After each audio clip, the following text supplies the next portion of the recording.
अपने ठाकुर जी की सेवा जब तक शरीर काम करे दूसरों को कभी ना दे। अब यहां ध्यान देने योग्य बात है, जैसे कोई जन्मना सूतक या मरना सूतक होता है, समझ पा रहे? जन्मना सूतक और मरना सूतक, उसमें लोग क्या करते हैं, अपने ठाकुर जी दूसरों के घरों में भिजवा देते हैं। तो क्या आप अपना बच्चा भिजवा सकते हो दूसरों के घरों में? नहीं भिजवा सकते। फिर आप दूसरों के घर में ही जाके पाइएगा 13 दिन। वहां ठाकुर जी पा रहे हैं और तुम अपने घर में पा सकते हो क्या? क्योंकि बिना ठाकुर जी का भोग लगाए तो हम पा नहीं सकते। तो हम वो सिद्धांत मानेंगे जिससे हमारी श्री जी की सेवा कदापि न रुके।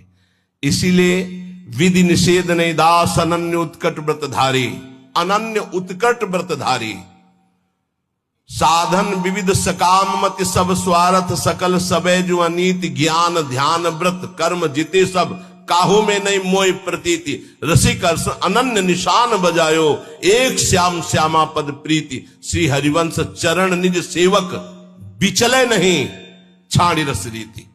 ये हमारी रस रीति है कि हम आठों पहर श्री जी को दुलार करेंगे, कोई जन्मे या पधारे, हमारी सेवा में कोई फर्क नहीं पड़ने वाला।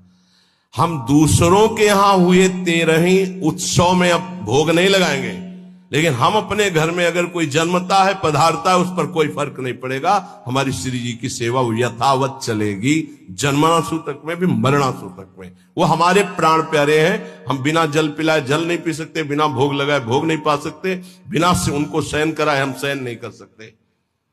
ये पद्धति वैष्णव वही जिसके घर में ठाकुर सेवा हो। और तीसरी बात, जब तक हमारे शरीर में दम है तो हमारी ठाकुर सेवा कोई और नहीं कर सकता।